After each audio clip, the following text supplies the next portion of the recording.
Good morning, guys, and welcome back to the channel. Wanted to give you guys a little update on my water heater. Full transparency, the water heater that I showed you guys the other day, that instant hot water heater, it doesn't fit my square where this water heater is right now. So it comes to about here, so it's from here down, so it's a smaller hole. They make a wider version. I think this is 18 inches across and like 15 high. It didn't fit. Anyway, ended up fixing my water heater because mine was giving me an issue again.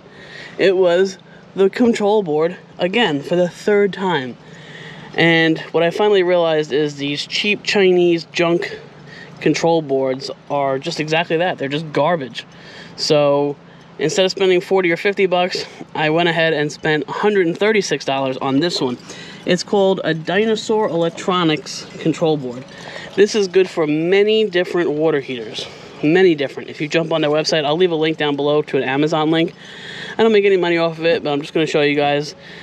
If you're having issues with yours, this is the one that I would go with. These are made right here in America. They're not Chinese. They come with a 3-year factory warranty, so if it gives you any issues, you send it back and they'll send you a new one, which is really nice because when you buy those Chinese ones on Amazon, they give you 30 days, you know, through Amazon, and if it craps out before then, you're beat.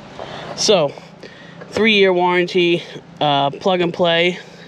Mine wires in right here for the electric and the gas portion, and then the anode or the sparker, it'll go right in here. This whole plastic cover comes off and the control board is right behind it. The cover is really nice because it keeps everything, you know, kind of away from the elements, away from the heat, and it just keeps it a lot cleaner so that dirt and dust and debris doesn't all collect in there. But if you guys need a board, this is the one to go to. It has excellent reviews online, whereas when you buy these Chinese boards, they're kind of hit or miss. Some people say they come in damaged already or they don't work right out of the box, and this one was nothing but great reviews. This one was actually recommended to me by an RV tech friend of mine, so definitely happy with it. Like I said, it's plug and play, mounts up to the original mounting holes, so there was no drilling required or anything like that. Just screws right back in, plug your spark arrestor in, 2 cables, and you're done. And it fires right up now. Alright, now that I updated you on that, I haven't done much with this truck, guys. The truck is stock. The only thing I did was put 2 dog carriers inside so that when the dogs are in there, the hair is kind of contained. It's not going all over my truck. They're not making a mess. They're not scratching all the plastic and stuff. Well, today I bought my, well, actually like a couple days ago, but today I'm going to try to install it. I'm a shorter guy. I'm 5'4". I don't know if you guys can tell on camera. Seems like you can't, because when I meet a lot of you in person, you're like, wow, you're a lot shorter than you look on camera. Anyway, so with that being said, I don't have a hard time getting up into the truck. I can jump right up into it, but getting up into it and then jumping down, it's a lot on your knees, your body, everything. It's a pain in the butt. Now, if you jump up to the Lariat version of this F-150, you'll get a nice step that pulls out of here and it goes down. So instead of jumping up and down and breaking my knees and my back and my hip one day, I saw this on Harbor Freight's website. This is the Hallmaster truck bed tailgate ladder. And like you can see right here in the picture, it mounts to the side of the tailgate. And you could step up and step down and get in and out of your pickup truck so much quicker and easier and safer. So today I'm going to try to install that. I'm going to make sure I have everything that I need. I know you do need to do a little bit of drilling. Alright, so right out of the box we get the instructions. We got the ladder itself, which is folded up currently. These are swivels. I believe these mount to the end over there so it can pivot back and forth. This is your mounting plate. This is the part that's actually going to be mounted to the truck bed, well, tailgate. This is a bracket that will hold the ladder folded up on the back of your tailgate when it's closed. I'll show you that, what it looks like when we're doing it. It'll be easier to show you than to explain. But on the video I watched, the guy put it where he wanted it, and then he had a drill with a metal drill bit, and he kind of drilled all the holes, like pre-drilled them. I don't know if I want to do that. I'm thinking I might just use self-tapping screws, and these are aluminum, by the way. So I might just kind of drill it straight in. That way I don't have to drill holes, then drill a screw. I think it'll just be easier. I think it'll be a firmer fit. Plus, when he was doing the review video online, these are the screws that it came with. He's saying these are kind of chintzy. I think he even broke one of the heads off, so I don't know. I'm a little apprehensive on using them, but they are quite a bit thicker than what I'm using, so you can see the difference. But I might just use this to pre-drill the little hole just to get a start, and then I'll install these, because these are quite a bit deeper as well. So, oh, and it also gives you these. These are so you can adjust the height depending on how high your pickup truck is to whatever terrain you're on. You can adjust the height, you know, if you need more ladder or less ladder. So let me mock this up on a tailgate, and then I'll get back with you guys. All right, guys, and 15 minutes later, she is just about all the way installed. I decided to go with self-tapping screws rather than having to drill and then install the screws they gave. Plus, I like these. These are stainless steel. I think they'll last a little longer. I have about 5, maybe 4 or 5 of them in right now. I still need to get about 6, so I was a little short. But it's good at least to get it mounted in. I did the strap. This I got to figure out how to get it tighter, because right now it's as tight as it'll go. I don't think it's going to go anywhere, but I'm not sure if as I'm going down the road, I don't want to hear that the whole time. So I got to figure out how I can get that tighter. But it was a super quick install. You literally just mock it up, drill it, put these brackets in, 2 bolts, and you're done. And then if you want to deploy it, you just, it's kind of hard with one hand, but you just take the strap off and then unfold. Now, you can use the tailgate to get it there, but then I like to get it off the tailgate. So I lift it up a little bit. Like I said, it's a lot easier with 2 hands, but just wanted to show you guys. And then just step up right onto it. Much easier than killing yourself, getting down, jumping down, and hurting your knees. I approve. I approve for sure. And then you want to put it away, just do the same thing, but an opposite. Bring it right down, and then you just hook the strap up. A company was so nice to reach out to us that they sent us a CISO little chainsaw. It's a CC. So it has a nice protective thing on it for when you want to take the blade off. How cute. It's so small. That's what she said. But it's, even though it's small, it might be mighty. Don't always go about size. But this is nice for somebody that lives a lifestyle like we do, that you could just store it anywhere. It comes in a nice, hard, compact case. So you don't have to worry about getting squished. Gives you some fashionable eyewear. Gives you 2 gloves, which I don't know, if you cut yourself, you still might bleed. It might still go through it. They give you 2 batteries, which is pretty sweet. Which is nice about with the batteries, you don't have to worry about gas or anything, especially when you live off grid. And you have to worry about. Ooh. Watch your hands. Put that down. And then here's the second battery that they give you. Ooh, ah, 2 batteries. 2 batteries are really nice though, because you can always have one on a charger and one that you're using. Because, you know, we got a lot of trees on our property, and we haven't been there since these 2 hurricanes came. So I won't be surprised if we got to chop some stuff. And I can't, I mean, I could lift our other chainsaw, but which is nice about this for me is that it's lightweight, and I could do like the little twigs and stuff. This is also really nice.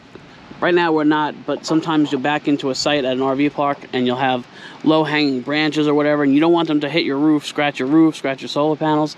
So you can just get up there, quickly trim them with this thing, and then you're good to go. So as you guys can see, it comes with a little wall charger. Plugs right into somewhere. Hold on, I'll find it. Oh, it's right here. That's kind of strange. Okay, so it plugs right into there, and then you charge it up. So this is a 21-volt, 5-piece little handheld chainsaw. And it comes with all these accessories. It comes in that box over there, which is really nice. The only thing is it's kind of bulky, so I don't know if I'm going to keep it in there forever. But it's definitely cool that it comes in there. If you have a house or whatever, you can kind of keep all your tools together. It has a place for everything in the toolbox, which is nice, so you won't lose all your stuff. We have a little tool area, and unfortunately, if we put this big thing in there with that, it's going to be too much. So we might just keep it out right next to our other chainsaw. Yeah, so I thought I'd give you guys a quick rundown of just how it cuts, because I haven't tried it yet. It's brand new. But this is just a regular piece of firewood, and we're going to give it a shot and see how it cuts. So before I show you guys how it cuts the wood, I just wanted to run through. It comes with this nice little toolkit, little Allen socket wrench so you can tighten and de-tighten the chain. It comes with some picks so you can clean out the blades and all that stuff. This, I'm guessing, is a lubrication bottle so you can keep everything lubricated. They even give you like a nice little brush and a screwdriver and a spare chain. Now you can always go to Home Depot or Lowe's or wherever and get a chain as well, just in case this one ever goes on you too. Sam, you can see you don't really get, you know, many companies that will give you an extra chain. Yeah, they give you quite a bit of stuff. The 2 batteries is really nice because, like I said, you can always have one on the charger ready to go. Yeah. As you guys can see, Sam is gearing up. Yeah, I might as well do it just for the video. Safety first. Yeah, I might as well just show you guys how you're supposed to do it the right way. Normally we just throw chunks of wood into our eyes. Yeah. All right, be careful. Let's see how she does.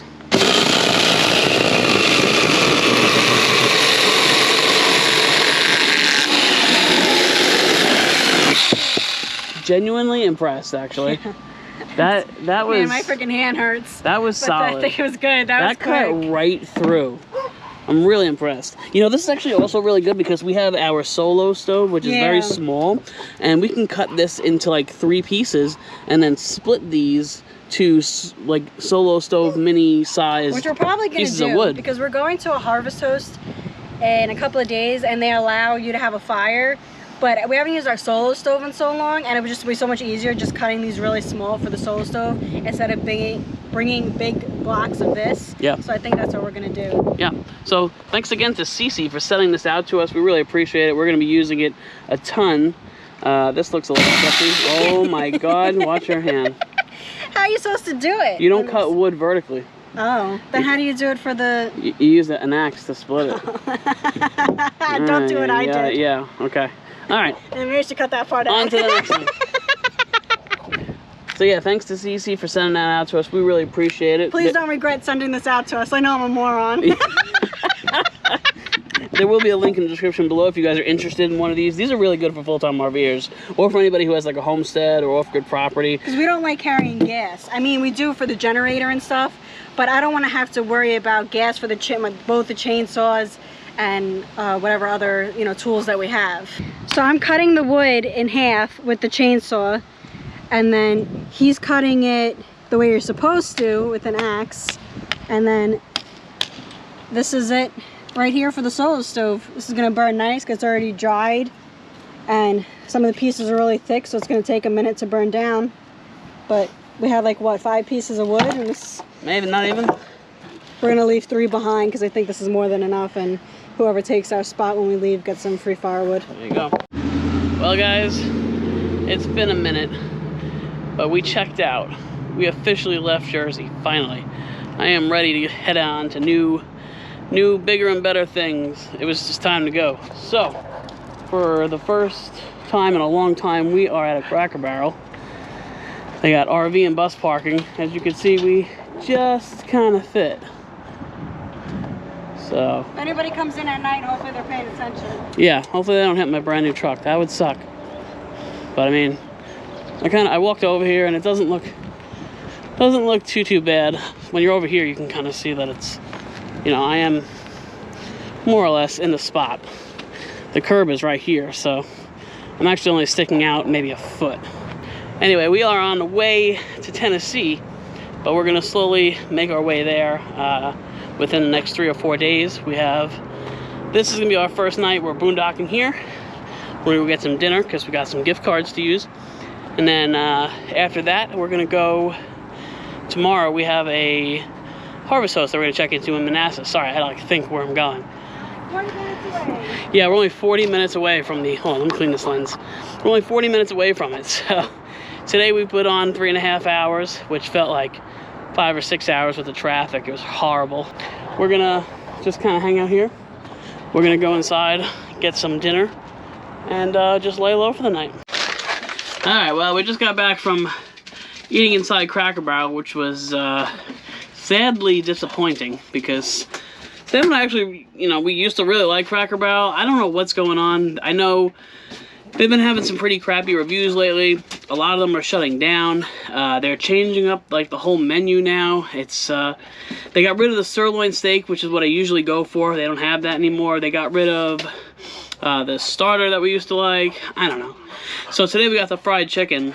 Pretty sure the fried chicken was sitting out for like hours or maybe the whole day, and they just nuked it in the microwave because it was not fresh. It wasn't like crunchy. I don't know. It was just not good, guys. I had one bite and I was done. Yeah. Yeah, Sam. I spit out a piece. Sam had hers boxed up, but she didn't even take it. So that should tell you something. Anyway, I do like their. They have like a section of like old style sodas. So I don't know how old this one is, but I saw it today. I like the bottle. It's pretty cool.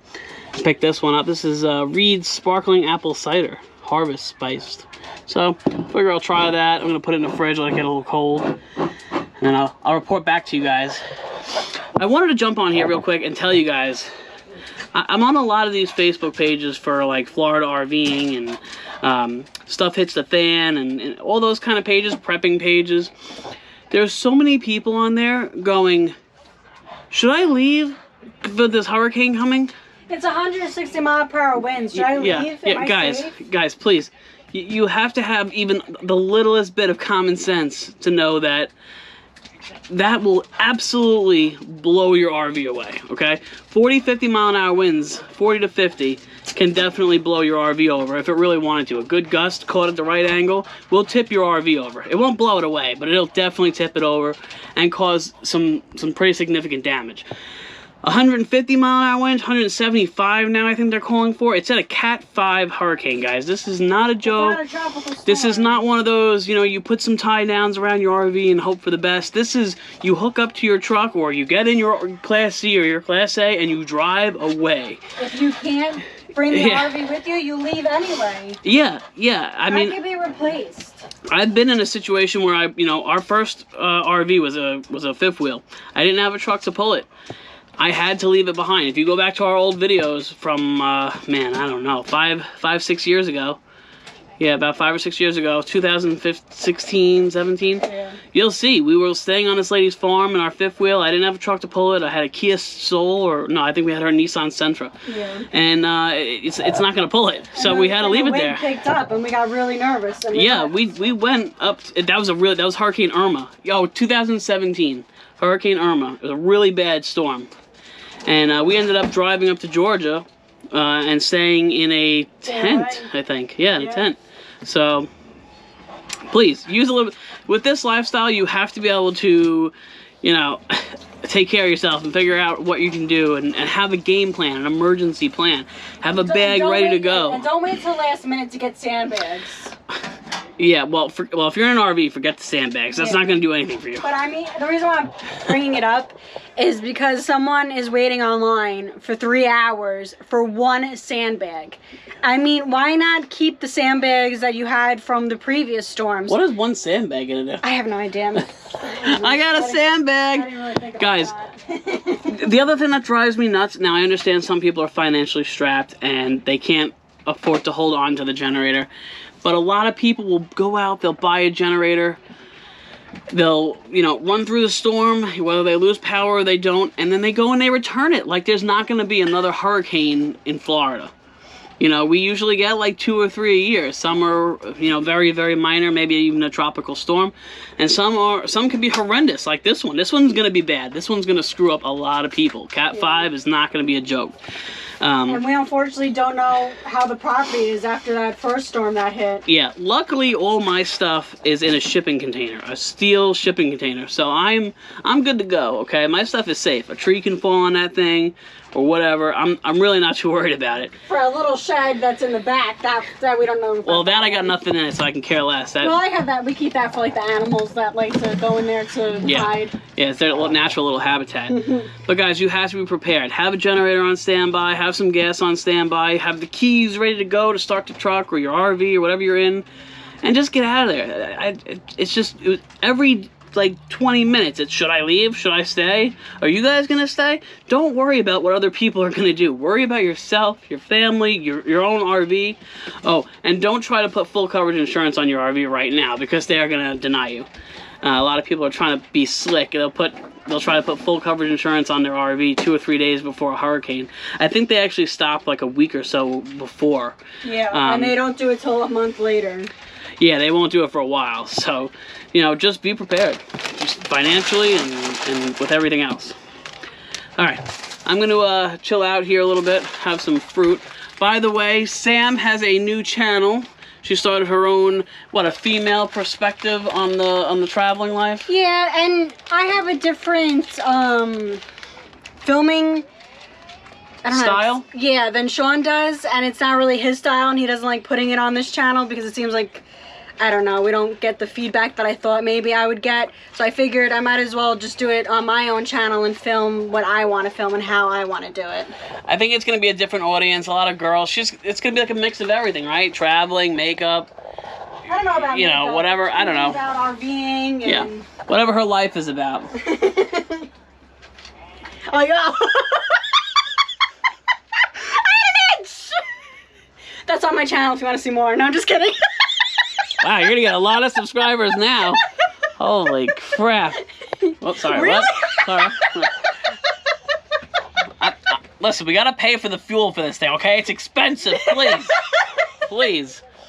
By the way, I will give you guys a little fuel update. I am gonna do a video. My link will be down below. Because sometimes, I don't know, when I... To her YouTube channel, guys. Yeah. To her YouTube channel. Because I don't know, for some reason when I type my name in, it doesn't pop up. So I'm just going to leave a link down below so it'll be so much easier for you guys. Yeah, make sure you subscribe. I am going to start doing, I'm going to do a new video. I think it might be the next one probably. Yeah, I think so. I'm going to do a video on like all the financials of full-time RVing, different, you know, situations that you can be in.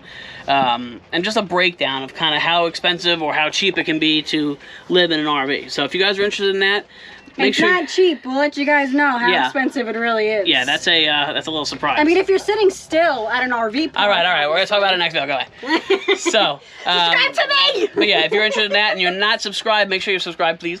And, no, to me. And to her. Not to him. To both of us. To both of us, if you haven't already. Stop! Why do you keep going on to him? I have an itch. Are you having a stroke? What are you? Ooh! All right. Is it because whenever I have to... Jesus. What are you doing? I have an itch. Oh my God. Okay. All right. So yeah. So if you guys are interested in that, I'm gonna be putting that video up probably in the next couple days. And yeah, I'm gonna put an ending on this video, and I'll see you guys in the next one. Bye, guys.